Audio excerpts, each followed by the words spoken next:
नमस्कार साथियों, राम राम आप सभी को। उम्मीद करता हूँ आप जहाँ भी होंगे स्वस्थ व्यस्त मस्त और ज़बरदस्त होंगे, अपना और अपनों का ख्याल रखते हुए तैयारी कर रहे होंगे। साथियों, प्यारे भाइयों बहनों, हम लोग यूपीएससी पीटी 2023 के लिए करंट अफेयर्स पर चर्चा कर रहे हैं। इसमें राष्ट्रीय अंतर्राष्ट्रीय खेल पुरस्कार, सैन्य अभ्यास, सूचकांक, दिवस, निधन, इन सब पर चर्चा करने वाले हैं। जिसमें हम सबसे पहले आपको राष्ट्रीय अंतर्राष्ट्रीय स्तर पर जो प्रथम हुआ है उस पर चर्चा कर चुके हैं। उसके बाद हम जो है राज्य सरकारों द्वारा जो चलाया जा रही योजनाएं थी उन पर चर्चा कर चुके हैं। और अब हम तीसरा पॉइंट जो हमारा है, और आज हमारी 5वीं क्लास है, उस पर चर्चा करेंगे प्रमुख सूचकांक एवं सैन्य अभ्यास। तो साथियों, क्लास शुरू होने से पहले एक मात्र निवेदन इतना सा है कि आप लोग के लिए कंटेंट प्रोवाइड कराया जा रहा है, तो आप लोग कृपा करके लाइक कर लें, अपने दोस्तों तक शेयर कर लें और सब्सक्राइब कर लें और करवा लें।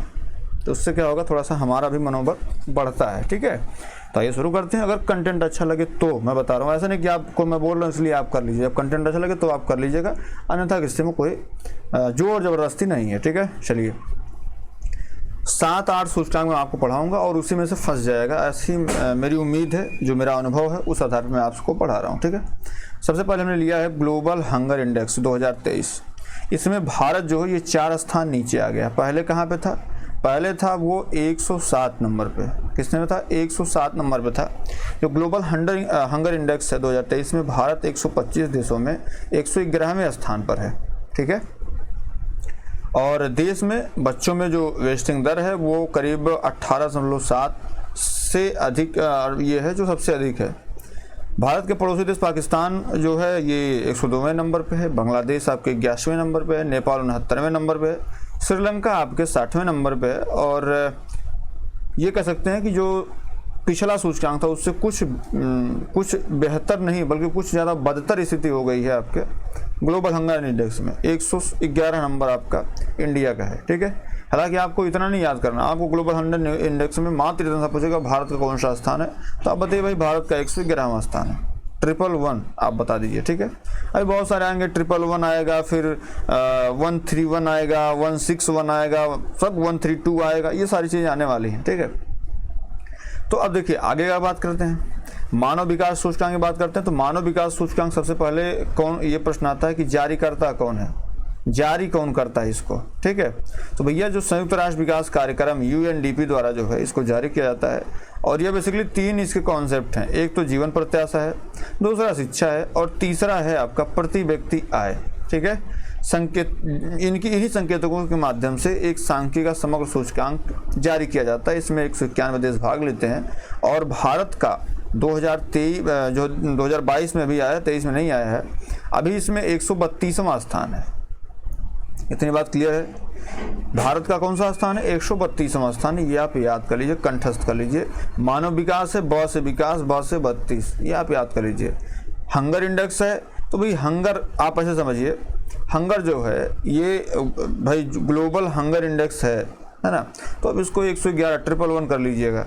ठीक है, चलिए आगे बढ़ते हैं, अगली स्लाइड लेते हैं। क्या भैया, अगली स्लाइड में आपको दिया गया है विश्व खुशहाली रिपोर्ट। क्या दिया गया है? विश्व खुशहाली रिपोर्ट जारी हुई है और इसमें भारत का क्या स्थान है। देखिए, पहली बात तो ये किसके द्वारा जारी किया था, तो ये जो खुशहाली रिपोर्ट है ये सतत विकास समाधान नेटवर्क द्वारा जारी किया जाता है और इसमें 136 देश प्रतिभाग करते हैं। प्रथम स्थान जो है वो आपके फिनलैंड का है। कौन है? प्रथम स्थान तो फिनलैंड है, और भारत जो है वो आपके 126वें स्थान पर है। किस स्थान पर है? 126वें, 126 स्थान पर है। खुशहाली के क्षेत्र में भी 126वें पर है, और आगे हम लोग शांति सूचकांक पढ़ेंगे, वहाँ पर भी 126वें पर ही है। अभी से आप याद कर लीजिएगा। ठीक है, बात करते हैं आगे कि भाई विश्व प्रेस स्वतंत्रता सूचकांक कौन जारी करता है, तो वो जारी करता है रिपोर्टर्स विदाउट बॉर्डर्स, जो फ्रांस की एक संस्था है। ठीक है, इसमें करीब 180 देश प्रतिभाग करते हैं, जिसमें नॉर्वे जो है, नॉर्वे का प्रथम स्थान है। नॉर्वे में जो प्रेस है उसको सबसे ज़्यादा स्वतंत्रता प्राप्त है। और उसके बाद भारत का 161वां स्थान है। 180 देशों में आपका 161वां स्थान, 161, ये भारत का है। किसमें? प्रेस में। मामला क्लियर है? आगे बढ़ते हैं। वैश्विक शांति सूचकांक, इसको कौन जारी करता है? Institute for economic and peace जारी करता है इसको, और इसमें 163 देश सम्मिलित हैं। शीर्ष स्थान आइसलैंड का है और भारत का 126वां स्थान है। हमने क्या कहा था? भारत शांति के मामले में 126वें नंबर पे है और आपका शांति के साथ साथ खुशहाली के मामले में भी 126वें नंबर पर है। आगे बात करते हैं, आगे क्या है मेरे दोस्त, आपके ग्लोबल जेंडर गैप सूचकांक की बात करते हैं, ग्लोबल जेंडर गैप इंडेक्स 2023, इसकी बात करते हैं। तो भैया जो इसको विश्व आर्थिक मंच जारी करता है, इसको भी विश्व आर्थिक मंच ही जारी करता है। इससे पहले हम लोग पढ़े थे कि भाई जो विश्व आर्थिक मंच है इसके विषय में जान लीजिए कि ये जो है ग्लोबल जेंडर गैप इंडेक्स जारी करता है, उसमें कितने देश प्रतिभाग करते हैं, तो इसमें 146 देश प्रतिभाग करते हैं। आइसलैंड जो है ये प्रथम स्थान पर है और भारत का स्थान 127वां है। अब जाहिर सी बात है, जो व्यक्ति खुशी से रहेगा, शांति के साथ रहेगा, मतलब 126 नंबर के साथ रहेगा, वो जाहिर सी बात है 127वां नंबर उसको मिल ही जाएगा। जो उसके ग्लोबल जेंडर गैप इंडेक्स है वो चीज़ें पता लग जाएंगे। बात क्लियर है। अगर आपको बात करनी है, जैसे अगर आपसे कोई पूछे कि भाई जो है विश्व प्रेस स्वतंत्रता सूचकांक में जो है किस स्थान पे है, तो ये आप बताइए कि साहब ये जो है जो विश्व प्रेस स्वतंत्रता सूचकांक है इसमें भारत जो है ये करीब 161 पे है और इसमें प्रथम स्थान नॉर्वे का है। और अगर बात करते हैं कि ग्लोबल जेंडर गैप में, शांति में, इन सब की बात करते हैं तो शांति और खुशहाली में 126वें नंबर पे है और जेंडर गैप इंडेक्स में 127वें नंबर। बात क्लियर है मेरे दोस्त। चलिए आगे बढ़ते हैं, हेनले पासपोर्ट इंडेक्स की बात कर लेते हैं। इसमें यहाँ से हो सकता है आपसे प्रश्न आ जाए, ठीक है। हेनले एंड पार्टनर्स द्वारा ये जारी किया जाता है, ठीक है, और इसमें 193 देश प्रतिभाग करते हैं। सिंगापुर का स्थान अब इस बार पहला है। इससे पहले जो है जापान पहले स्थान पर हुआ करता था, लेकिन इस बार जापान क्या कट हो गया है, ये दूसरे तीसरे स्थान पहुंच गया है। भारत का इसमें 80वां स्थान है, ठीक है, और इसमें 80 नंबर स्थान है। एक बार पुनः हम लोग चर्चा कर लेते हैं एक तरफ से, आप ध्यान से सुनिएगा। वैश्विक शांति सूचकांक 2023 institute for economics and peace के द्वारा जारी किया जाता है और इसमें 163 देश सम्मिलित होते हैं। आइसलैंड इसमें पहले स्थान पर है और भारत 126वें स्थान पर है, ठीक है। अगर हम बात करें कि भाई हेनले पासपोर्ट इंडेक्स जो आपके सामने भी दिख ही रहा है, इसकी बात करते हैं तो हेनले एंड पार्टनर्स के द्वारा जारी किया जाता है और इसमें 193 देश प्रतिभाग करते हैं और इसमें प्रथम स्थान जो है वो सिंगापुर का है और भारत का 80वां स्थान है। 2022 में इसका स्थान जो था वो 85वां था, ठीक है, तो स्थान अच्छा हुआ है। आगे बात कर लेते हैं जैसे ग्लोबल जेंडर गैप इंडेक्स की। तो ग्लोबल जेंडर गैप इंडेक्स जो है ये विश्व आर्थिक मंच इसको जारी करता है, इसमें 146 देश प्रतिभाग करते हैं। आइसलैंड पहले स्थान पर है और भारत का 127वां स्थान है। हमने आपसे क्या कहा कि अगर आप ग्लोबल जेंडर गैप इंडेक्स पढ़ रहे हैं, ग्लोबल जेंडर गैप इंडेक्स अगर आप पढ़ रहे हैं भैया, तो ग्लोबल जेंडर गैप इंडेक्स में आप इसको 127 मान चल रहे हैं। इससे पहले क्या आएगा, शांति आएगी। क्या आएगी, शांति आएगी और इसके जस्ट बाद क्या आएगी, खुशहाली आएगी। और शांति खुशहाली किस नंबर पे है, ये है आपके 126वें नंबर पे। 127 कौन हो, ग्लोबल जेंडर गैप इंडेक्स है। बात क्लियर है। अब यहीं पे हमने आपको नहीं बताया, अंतर्राष्ट्रीय बौद्धिक संपदा सूचकांक वो पूछे जाने की बहुत कम उम्मीद है। ये जो है global innovation policy centre USA द्वारा जारी किया जाता है और इसमें 42वां स्थान भारत का है, ठीक है। अगर हम आगे बात करते हैं तो विश्व प्रेस स्वतंत्रता सूचकांक में हमने बताया आपको 161 जो है ये भारत का स्थान है। विश्व प्रेस स्वतंत्रता सूचकांक रिपोर्टर विदाउट बॉर्डर द्वारा जारी किया जाता है, ये फ्रांस की एक संस्था है, ठीक है। आगे बात करते हैं, विश्व खुशहाली हो ही गया है। ग्लोबल हंगर इंडेक्स की बात करते हैं तो उसमें पहले 107वें नंबर पर था, अभी 111वें नंबर भारत आ गया है। और अगर बात करते हैं आगे की जो है विश्व आर्थिक सूचकांक की बात करते हैं, आर्थिक शुद्धता सूचकांक में इसमें 131 नंबर पे है, ठीक है। मानव विकास सूचकांक में 132 नंबर पे है, यूएनडीपी द्वारा जारी किया जाता है। तो इस प्रकार से आपके सूचकांक इतने ही थे। हम आपको 7, 8 जो 10 पढ़ाए हैं यही पूछे जाएंगे आपसे, इससे बाहर कुछ नहीं पूछा जाना है। बहुत गारंटी के साथ बता रहा हूँ, बाकी प्रभु की इच्छा भाई हम आपको उतना पढ़ाएंगे जिससे आपका फंस जाए, ठीक है। चलिए आगे बढ़ते हैं और इसमें देख लेते हैं सैन्य अभ्यास के लिए। जैसे अगर आप हैंड इन हैंड की बात करते हैं भैया, किसकी बात करते हैं, हैंड इन हैंड, तो ये कहाँ से होता है, चीन और भारत के मध्य होता है। हैंड इन हैंड जो है ये आपके चीन और भारत के मध्य होता है, ठीक है मेरे दोस्त। तो आगे बढ़ते हैं, अगला देखते हैं क्या है, सिल्वेक्स की बात कर लें, वज्र प्रहार की बात कर लें या आपका युद्ध अभ्यास, ये सारे के सारे कहाँ से होते हैं? ये सारे के सारे संयुक्त राज्य अमेरिका USA से होते हैं, ठीक है, संयुक्त राज्य अमेरिका से होते हैं। बात क्लियर है मेरे दोस्त? जैसे अमेरिका की बात करें तर्कस, जैसे इससे संबंधित और क्या आता है? तर्कस। तर्कस भी कहाँ से होता है? भारत और आपके अमेरिका से ही होता है, ठीक है। संगम अभ्यास भी आप भारत और अमेरिका के बीच में ही होता है। तो ये चीज़ें आपको याद रखनी है। आगे बढ़ते हैं। जैसे अगर आप बात कर लें सूर्य किरण की, तो सूर्य किरण किसके मध्य होता है भैया? सूर्य किरण होता है नेपाल और भारत के मध्य। किसके बीच? नेपाल और भारत के मध्य होता है। ये जो है 2022 में संपन्न हुआ था। बात करते संप्रति की, तो संप्रति जो ये भारत और बांग्लादेश के मध्य संपन्न होता है। संप्रति जो भारत और बांग्लादेश के मध्य। विनवैक्स की बात करते हैं तो विनवैक्स वियतनाम और भारत के मध्य होता है। लमतिया की बात करते हैं तो ये सेशल्स और भारत के मध्य होता है, ठीक है। लमतिया जो है ये भारत और सेशल्स के बीच होता है। और अगर बात कर लें मैत्री की, तो मैत्री थाईलैंड और भारत के बीच होती है। किसके बीच? थाईलैंड और भारत के बीच होती है। इसी संबंधित एक और जो आगे हालांकि हम लोग पढ़ेंगे, इसमें होता है कॉर्पेट। क्या होता है? CORPAT। कॉर्पेट भी जो है ये आपके भारत और थाईलैंड के बीच में ही होता है, ठीक है, भारत और थाईलैंड के बीच में होता है। और अगर आगे हम बात करें मित्र शक्ति की, तो भैया मित्र शक्ति में आपको श्रीलंका और भारत दिख रहे हैं। तो श्रीलंका भारत के मध्य क्या होता है? मित्र शक्ति होती है, ठीक है। आगे बात करें कजाकिस्तान से, तो भैया कजाकिस्तान जो है ये आपका प्रबल दोस्त की और एक जो महत्वपूर्ण है वो है काजिंद। क्या है? काजिंद। ये आपका जो है कहाँ से होता है भैया? ये कजाकिस्तान और भारत के मध्य होता है। किसके मध्य? कजाकिस्तान और भारत के मध्य होता है प्रबल दोस्ती की, या काजिंद की बात कर लेंगे। ये दोनों को देने यहीं से होते हैं। मामला क्लियर मेरे दोस्त? तो ये पहली स्लाइड हो गई। अगली स्लाइड चलते हैं। क्या भैया? नोमैडिक एलिफेंट की बात करते हैं। नोमैडिक एलिफेंट ये कि हाँ किसके बीच होता है? मंगोलिया और भारत के बीच होता है। नोमैडिक एलिफेंट हो गया, ठीक है।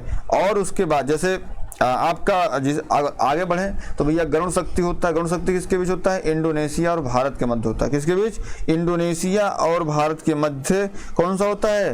वो होता है आपका गरुण शक्ति। और खान इक्वेस्ट की बात कर लें भैया तो ये मंगोलिया और भारत के बीच होता है। किसके बीच? मंगोलिया और भारत के बीच होता है। और खंजर की बात करें तो खंजर कौन भोंकेगा? किर्गिस्तान भोंकेगा। खंजर किसके बीच में आएगा? किर्गिस्तान के बीच में आएगा। बात क्लियर है। इकोवेरिन की बात कर दें तो ये आपका कहाँ पे है? इकोवेरिन आपका मालदीव में है। इकोवेरिन के साथ साथ आप जैसे यहाँ पे एक और लिख लीजिए, एक था। क्या?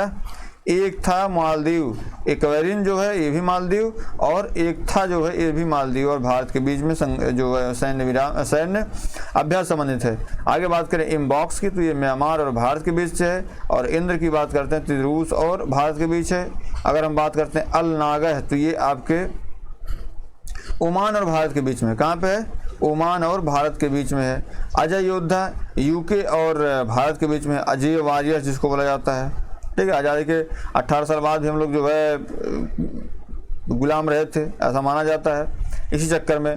उसके बाद जो है अग्नि योद्धा सिंगापुर और भारत, और बोल्ड कुरुक्षेत्र जो है ये सिंगापुर और भारत के मध्य ही होता है। बात क्लियर मेरे दोस्त? तो ये आपका जो है सिंगापुर और भारत के मध्य अग्नि और बोल्ड होता है। यूके के मध्य जो है अजय वॉरियर्स होता है। अल नगाह जो है ये आपका ओमान और भारत के मध्य। अगर आपको लग रहा है कि कोई हम छोड़ रहे हैं या नहीं पढ़ा रहे हैं, तो अभी जब क्लास खत्म होगी तो आप देख लीजिएगा, आपको जितना भी पढ़ाया जा रहा है वो सारी की सारी चीज़ें आपको बताई जाएंगी, ठीक है मेरे दोस्त। मैं कहीं से भटक नहीं रहा हूं। अगर आपको लग रहा है कि साहब ये भटक रहे हैं ऐसा, तो आपको देखिए जितना करंट अफेयर हम आपको दे रहे हैं, जो मैटर आपको पढ़ करते हैं वो सारी चीज़ें आप समझ लीजिए, उतना पढ़ लेंगे तो आपका हो जाएगा। मतलब ऐसा नहीं कि पूरा 80-85 नंबर आएंगे। हम मैथ्स की प्रैक्टिस जो अभिषेक सर ने कराई उसको आप देख लेंगे, जो हमने जीएस पढ़ा उसको देख लेंगे, तो आपका एक ठीक ठाक स्कोर हो जाएगा, ठीक है। बाकी प्रभु की महिमा। नौसेना अभ्यास के विषय हम जान लेते हैं भैया। नौसेना अभ्यास वही जो अभी आप हम श्रीलंका के लिए हम पढ़ाए थे, तो आप कहेंगे सब सिलिनेक्स आप नहीं बताया, तो सिलिनेक्स जो है ये नौसेना का अभ्यास है, श्रीलंका और भारत के मध्य होता है। सिम्बैक्स की बात करते हैं, श्रीलंका और सिंगापुर और भारत के बीच होता है। श्रीलंका भारत के बीच सिलिनेक्स। और अगर बात करते हैं सिम्बैक्स किसके बीच? सिंगापुर और भारत के मध्य होता है। सहयोग कैजिन जो है ये आपका जापान और भारत के मध्य होता है। और वरुण जो है ये भी आपके फ्रांस और भारत के मध्य होता है, ठीक है। वरुण किसके मध्य होता है? फ्रांस और भारत के मध्य होता है, ठीक है। अब देखिए अगर हम और आगे बात करें तो फ्रीजेक्स करके है एक, क्या है? ऐसे यहीं पे आप लिख लीजिए फ्रीजेक्स। फ्रीजेक्स भी आपका जो है ये भारत और फ्रांस के बीच में होता है, ठीक है। मालाबार की बात करते हैं तो मेरे दोस्त मालाबार जो है ये आपका जितने भी कंट्री हैं जो है क्वाड देश, वो सारे के सारे कौन से करते हैं, जो आपका मालाबार है ये करते हैं, ठीक है। नसीम अल बहर ओमान और भारत के बीच, और उसके बाद कोंकण की बात करें तो ये यूके और भारत के बीच में होता है। आई सिंडेक्स की बात करते हैं तो ऑस्ट्रेलिया और भारत के मध्य होता है। और IBSAMR की बात करते हैं तो उसके बाद ये साउथ अफ्रीका के मध्य होता है, ठीक है मेरे दोस्त। तो ये आपकी जो अभी हमने पढ़ी जो है थल सेना, ये नौसेना हो गई। अब जाहिर सी बात है जमीन पे ही पानी पाया जाता है, जमीन से पानी पा करके पक्षी क्या करेगा, उड़ेगा आसमान में। तो मतलब क्या, एयरफोर्स के विषय में पढ़ने वाले हैं। किसके विषय में, एयरफोर्स। देखिए एयरफोर्स के विषय में क्या है, जो इंडियन एयरफोर्स वो कौन कौन सा किसके साथ अभ्यास करती है। तो सियाम इंडिया ये थाईलैंड और भारत के बीच होता है।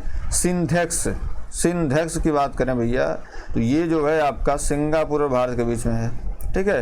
रेड फ्लैग की बात करते हैं, ये USA और भारत के बीच में रेड फ्लैग जो है ये इंडियन एयरफोर्स का वो है, ठीक है। उसके बाद बात कर लेते हैं डस्टार्ड ईगल की, तो संयुक्त राज्य अमेरिका, संयुक्त राज्य अमीरात, और उसके बाद जो है मतलब UAE जिसको बोला जाता है, और उसके बाद भारत के मध्य डस्टार्ड ईगल होता है। गरुड़ की बात कर लेते हैं तो भैया गरुड़ जो है ये आपके गरुड़ की बात करें तो गरुड़ जो है ये फ्रांस और भारत के मध्य होता है। किसके मध्य, फ्रांस और भारत के मध्य होता है, ठीक है। कोप इंडिया की बात करें तो ये आपके USA और भारत के मध्य होता है। ईस्टर्न ब्रिज ओमान और भारत के मध्य होता है। इंद्रधनुष आपका ये इंपॉर्टेंट है, ब्रिटेन और भारत के बीच में होता है। तो ब्रिटेन भारत के बीच में इंद्रधनुष। उसके बाद अगर हम बात करते हैं ईस्टर्न ब्रिज की तो उनके हाथ में अगर हो जाए तो भैया ओमान और भारत हो जाएगा। अगर हम कोप इंडिया की बात करते हैं तो ये किसके हाथ में जाएगा, तो ये USA में 2 हाथ हमारे पास है, दोनों हाथ में आ जाएगा, एक में USA एक में भारत है, दोनों लड़ा देंगे। उसके बाद बात करते हैं अगर हम जो है भाई डेजर्ट ईगल है तो इसमें तो UAE और भारत हैं। और अगर हम बात करते हैं आगे चल के बालू की तो उसमें जो भी सारी चीज़ें होती हैं। तो भैया मतलब ये हम आपको बस एक याद करने का तरीका बता रहे हैं कि जैसे आप याद कर लीजिए बालू है ना, तो बालू मतलब क्या होगा, जैसे बालू हो गया, बालू थाईलैंड या बलुआ से याद कर लीजिए तो भारत थाईलैंड सियोम हो जाएगा। सिंधेक्स की बात करते हैं सीसिभा है ना, सिंधेक्स सिंगापुर और ऐसे करके है। फिर रेड फ्लैग की बात करें US से भारत के बीच में है, ठीक है, जो रेड फ्लैग है US से भारत। तो ये सारी चीज़ें आपको याद करनी है। ये आपकी क्लास यहीं तक रहेगी, आप इसको देखिएगा, समझिएगा, सुन लीजिएगा। और कल से आपकी क्लास 1 लाइनर करंट अफेयर की होने वाली है, जो बहुत ही जोरदार होने वाली है। आप पहली क्लास देखिएगा, उसके बाद आपको खुद आइडिया लग जाएगा कैसे कैसी चीज़ें होनी। ये मैं आपको कंटेंट प्रोवाइड कराऊंगा 27 तारीख तक, ठीक है। उसके बाद सारी चीज़ें आप अपने तैयारी में जुट जाएगा। 27 तारीख के बाद कोई कंटेंट आपको उपलब्ध नहीं होगा, ठीक है, PET संबंधित, ठीक है मेरे दोस्त। तो बहुत बहुत धन्यवाद आपका।